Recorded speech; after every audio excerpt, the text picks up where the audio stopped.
तब्दीली नहीं, तब्दीलियों का रेला आएगा। जिस मुल्क के अंदर हुकूमत बने 7 दिन ना हो और दो वजारतें तब्दील कर दी जाएं।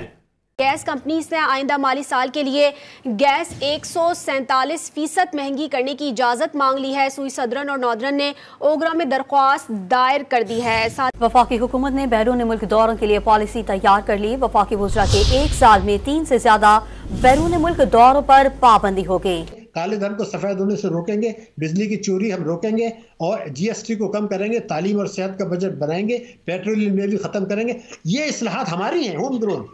नमस्कार दोस्तों, पाकिस्तानियों का आरोप है कि उनको रमजान में भी आटा नहीं मिल रहा, क्योंकि पाकिस्तान के इकोनॉमिक हालात इस वक्त काफ़ी ज़्यादा ख़राब हैं, जिस पर पाकिस्तान के अर्थशास्त्रियों का कहना है कि पाकिस्तान को अपना डिफेंस बजट कम करना पड़ेगा, साथ ही एजुकेशन बजट और हेल्थ बजट को बढ़ाना होगा, क्योंकि पाकिस्तान में हमेशा से यही कहा जाता है कि पाकिस्तान का अधिकतर बजट पाकिस्तान की फ़ौज खाती है, जबकि एजुकेशन पर और हेल्थ पर पाकिस्तान का बजट बिल्कुल भी नहीं लगता। तभी तो पाकिस्तान बर्बाद हो चुका है। ये कोई 2 माह नहीं हुए। याद है आपको कि सब तहरीक इंसाफ की हुकूमत में अगर किसी वजीर को तब्दील किया जाता था तो नून लीग की तरफ से क्या आवाज़ें आती थी? आपको तो याद होना चाहिए। जी अच्छे तरीके से। हर 2 माह बाद जब कोई तब्दील होता था तो वो कहते थे कि ये क्या है, इस तरीके से देर पा। तो यहां पर तो 2 हफ्ते नहीं गुजरे, यहां पर तो 2 हफ्ते नहीं गुजरे। और मैं आपको ये खबर दे दूं, ये खबर नोट कर लीजिएगा कि जैसे ही बजट होगा, बजट के दौरान और बजट के बाद एक बड़ा रेला आएगा, रेला, और उस रेले में कई लोग बह जाएंगे, कई तब्दीलियां होंगी, कई कश्तियां उल्टेंगी, कई लोगों के जो है ना मला वो भाग जाएंगे। या आप लिख लीजिएगा, बिल्कुल इस बात को लिख लीजिएगा। बल्कि जो इनके मुकाबले में इलेक्शन लड़ रहे थे, आप मेरा इशारा समझ गए ना, वो भी शामिल होते हैं। और काश इसी तरह किसी गरीब की अच्छी बस्ती में भी मेरा वज़ीर आज़म, मेरी वज़ीर आला जो है वो जाके इफ्तारी करें, ताकि उन्हें पता चले कि वो जो एक पैकेज दिया है, सालाना पैकेज। नहीं, उन्हें तो घर बुलाया है। वो बच्चे वो जो सैलाब मुतासरा बच्चा था, उसे तो घर बुलाया, उससे घर बुला के जितना चला, शौकत दिखाने। मैं कह रहा हूं जी, कमाल किया है। उसे घर बुला के इतना चला दिया टीवी पे, इतना चला दिया कि मुझे तो इस तरह लगा कि वो अगला वज़ीर आज़म होए। यासर साहब, बात यह है कि बिल्कुल जेल में जाना बड़ी अच्छी बात है, उन कैदियों के साथ इफ्तारी करना बहुत अच्छी बात है, और उससे बड़ी अच्छी बात यह है कि वहां पर जो बेगुनाह कैदी हैं, बेगुनाह मुल्ज़म हैं, बेगुनाह हवालाती हैं, उनके लिए कुछ कर जाएं। पाकिस्तान के प्रोसिक्यूशन के निज़ाम के लिए कुछ कर जाएं। पाकिस्तान में अदल के निज़ाम में बेहतरी लाने के लिए कुछ कर जाएं। पाकिस्तान में हर शख्स को अदल मिले, इंसाफ मिले, ताकतवर के मुकाबले में हो, गरीब आदमी हो, कोई भी हो, उसे इंसाफ मिले, ये कर जाए। वो करोड़ खानों से बेहतर होगा जो आप एक जेल के अंदर जाके कैदियों के साथ खाना भी खाते हैं। हालांकि अगर खाना खाया तो उसकी तशरीह नहीं होनी चाहिए थी, अगर चले तशरीह हो भी, ये भी अच्छी बात है। चलो सर, अच्छी बात है कि कैदियों को एक दिन तो अच्छा खाना मिल गया होगा। एक दिन अच्छा खाना, तो इस कौम को भी एक दिन अच्छा खाना दे दें यार, एक दिन तो अच्छा खाना दे दें यार। आज इतवार का दिन था यासर, मैंने इफ्तारी की अपने घर में, और मैंने अपने घर में इफ्तारी की, और अपने घर में इफ्तारी के लिए सामान भी मैं खुद ही लेने गया, और खुदा की कसम आज फिर मेरे रोंगटे खड़े हो गए। ये मैं आपको हल्फन कह रहा हूं, रोंगटे खड़े हो गए। और मैं अपने घर की इफ्तारी का सामान नहीं लेकर आया, बल्कि मैंने एक दुकान के सामने एक बच्चा और उसका वालिद, ये मैं आपको बिल्कुल बता रहा हूं, समोसों कचौरियों की दुकान नहीं होती, वहां पे खड़े हैं। तो वो उसने पहले बाप ने पूछा कि भाई समोसा कितने का है। जब उसने रेट बताया, उसने कचौरी कितने की है, बेटे ने कहा पापा कचौरी भी लेनी है। बहन ने आज पहला रोजा रखा है, मैंने भी आज पहला रोजा रखा है। तो उस बाप के पास इतने पैसे नहीं थे वो कचौरी ले सकता, वो समोसा ले सकता। चले, मैंने अपना जो हिस्सा था वो डाला, वो लेके चले गए। लेकिन ये कितने ऐसे बाप, कितने ऐसे बच्चे जिनका पहला रोज़ा भी इस चीज़ के बगैर खुला होगा, कितने होंगे जो कांटे के लिए लंबी कतार में नहीं लग सकते। उस बाप के दिल पे क्या गुजरी होगी जिसका बेटा कितना मजबूर करके उसे उस दुकान तक लेके गया होगा। उसने सोचा होगा शायद 4 माह, 6 माह, 8 माह पहले वाला रेट हो, उसने सोचा होगा शायद मैं 3 समोसे 2 कचौरियां घर ले जाऊंगा, मैं और मेरी बीवी ना खाएं, मेरे बच्चों जिन्होंने पहला रोज़ा रखा है वो तो खा ले। कुछ लोगों को चीज़ें सिर्फ रमज़ान में खाने को दस्तयाब होती हैं, तो हमने वो भी दस्तयाबी छीन रखी। खुदा की कसम मैं घर आके हल्फन कह रहा हूं, मैं घर आके नमाज पढ़ी और मैं हज़ारों कुतार रोया कि अल्लाह इस मुल्क पे रहम फरमा दे, हम इस इम्तिहान के काबिल नहीं हैं। ये चीज़ें मेरे हुक्मरान को नज़र क्यों नहीं आती, मेरे MPA को नज़र क्यों नहीं आती, मेरे MNA को नज़र क्यों नहीं आती, मेरे मुल्क के सियासतदानों को नज़र क्यों नहीं आती।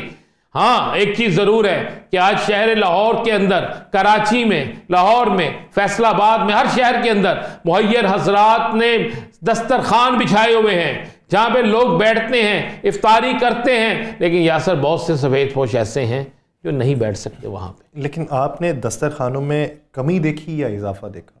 नहीं, मैंने इजाफा देखा। इजाफा देखा मैंने पहले से देखें, पहले था आपको नए लोग पिछला साल भी याद होगा ना कि जिस हद तक कमी वाक़ हुई थी, दस्तरखान भी सूने पड़ गए थे। सर उस वक़्त इस दफ़ा भी उतने नहीं हैं, लेकिन अब बहुत सी जगहों पे बहुत से हैं। कुछ लोगों सिर्फ पानी लगा के बैठे हैं मीठा, कुछ बैठे हैं। लेकिन मैं फिर वही कह रहा हूँ कि अभी मैंने यहाँ से निकले बाहर, तो ये ज़रा सा आगे जाए तो मैं देखता हूँ पाकिस्तान मुस्लिम लीग, मरकज़ी मुस्लिम लीग, अपनी मुस्लिम लीग ना समझे बैठना,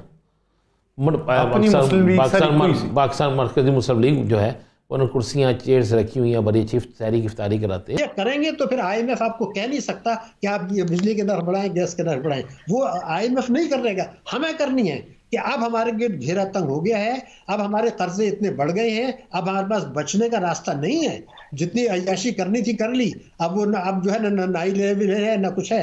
अब तो भारत और चीन का मसला चल रहा है, अमेरिका के आगे हमें कंटेन कर रहे हैं, वो हमें तंग कर रहे हैं। तो हमें इस्लाहात करने का तरीका ये है कि उनको मंशूर दिखा के ये कहा जाए कि आइन दिखाया जाए कि आप ये अहदनामे में दस्तखत करें कि ये बजट जो बनेगा उसमें हर किस्म की आमदनी पर टैक्स लगेगा। मेरे हिसाब से मैं आपको बता दूं 30,000 अरब रुपए की टैक्सों की कैपेसिटी है पाकिस्तान की, 30,000 अरब रुपया। हम तो उसका आधा भी नहीं लेते। तो फिर हम क्या करते हैं, तालीम और सेहत का बजट कम करते हैं, GST बढ़ाते हैं। तो जब 23 प्रोग्राम हो जाए, 24 हो जाए, ये अहदनामा करके कानून साजी कर लें और उसके बाद बजट बनाएं तो हम उससे निकल सकते हैं। अगर ये नहीं किया जो मैंने आपको बताया, तो जिस तरह 23 प्रोग्राम आए थे, ये 24 में 25 में आने वाले दिनों में डॉक्टर साहब ये फरमाइए कि अवाम के लिए क्या खबर है आपके पास, क्या टाइट सिचुएशन है उनके लिए फर्दर? क्योंकि अभी तो हम देख रहे हैं अभी रमज़ान के रिलीफ पैकेजेस हर सूबाई हुकूमत जो है वो अपने तौर पर अनाउंस भी कर रही है और कोशिश भी कर रहे हैं कि वो दें अवाम को रिलीफ। लेकिन जिस तरह की आप नक्शा खींच रहे हैं मईशत का, तो ये कैसे सब मामला चलेंगे और अवाम के ऊपर फिर क्या अब और गुजरने वाली है? देखिए, पहली बात तो ये कि आपको पता है कि ये कोई रिलीफ पैकेज रमज़ान का कोई पहला नहीं है। बुनियादी चीज़ ये है कि आप अफराद ज़र को बढ़ाते हैं, अवाम को कुचलते हैं, बिजली के नर्ख, पेट्रोल के नर्ख बढ़ा के उसका 10% आप दे देते हैं आप रिलीफ पैकेज। मैं एक बात पूछना चाहता हूँ, 6% जो है इस वक्त भारत का अफराद ज़र 6% है, हमारा अफराद ज़र 23% है हुकूमत के मुताबिक। भारत ने अभी 13,000 अरब रुपया की सब्सिडी दी है फूड के लिए और फर्टिलाइजर के लिए, खाद के लिए। हम क्या कर रहे हैं कि सब्सिडी वापस ले रहे हैं। तो मेरा कहना यह था कि फिर हमारी 23% महंगाई है, उनके भारत की जो है वो 6% है। अभी रुपए की कदर आपकी गिरनी है, स्टॉक एक्सचेंज में आपके गिरना है। तो ये तो पैकेज जरूर दें आप, लेकिन मैं आपको बता रहा हूँ ये धोखा है। बेनज़ीर इनकम सपोर्ट प्रोग्राम भी धोखा है, इसलिए कि जो कुछ आप आवाम को कुचल के रुपए की कदर गिरा के बजट खसारा करके कर्जे लेते हैं, उसका 10% भी आप आवाम को नहीं देते हैं।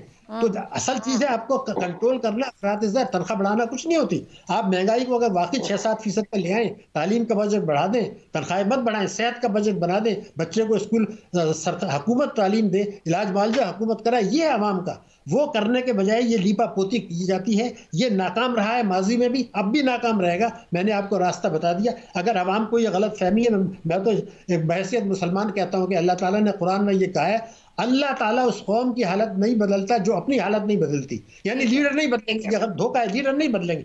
मैं इंडिविजुअली कभी चलिए, लेकिन आपने अब तो दोस्तों पाकिस्तान इस वक्त काफ़ी ज़्यादा परेशान है, लगातार अपनी सरकार से महंगाई कम करने की गुहार लगा रहे हैं, क्योंकि पाकिस्तान की सरकार नई आ तो चुकी है, लेकिन पाकिस्तानियों को कोई राहत मिलती हुई दूर दूर तक दिखाई नहीं दे रही। नई सरकार ने आते ही पाकिस्तानियों पर महंगाई के एक के बाद एक बम गिराने शुरू कर दिए, क्योंकि पाकिस्तान इस वक्त IMF के आगे पूरी तरीक़ा से बेबस हो चुका है। पाकिस्तान को IMF की हर एक शर्त पूरी करनी पड़ेगी, इसके बाद ही पाकिस्तान को कर्ज मिलेगा। इसके अलावा पाकिस्तान को कर्ज मिलना मुश्किल हो जाएगा। यही कारण है कि पाकिस्तान की जो नई शहबाज सरकार आई है वो IMF के हर एक शर्त को पूरा करने पर लगी है, जिससे पाकिस्तानियों पर एक के बाद एक महंगाई का तूफान आता चला जा रहा है। पाकिस्तान इस वक्त काफ़ी ज़्यादा बेचैन हो चुके हैं, क्योंकि पाकिस्तान के इकोनॉमिक हालात पहले ही काफ़ी ज़्यादा ख़राब थे। लोगों को आटे के लिए भी मारामारी करनी पड़ रही है, क्योंकि पाकिस्तान में इस वक्त आटे के लिए भी लोग संघर्ष कर रहे हैं। पाकिस्तान की सरकार अपने लोगों को 2 वक्त की रोटी के लिए आटा भी नहीं दे पा रही। साथ ही पाकिस्तानियों का कहना है कि महंगाई भी इतनी ज़्यादा है कि आम आदमी कुछ भी नहीं खरीद सकता। हर कोई इस वक्त पाकिस्तान में बढ़ती हुई महंगाई से काफ़ी ज़्यादा परेशान है, लेकिन पाकिस्तान की सरकार कोई राहत नहीं दे रही। आपकी क्या राय कमेंट में जरूर शेयर करें। यदि आप चैनल पर नए, चैनल को सब्सक्राइब करें। वीडियो पसंद आए तो लाइक करें, कमेंट करें और शेयर करें। जय हिंद, वंदे मातरम।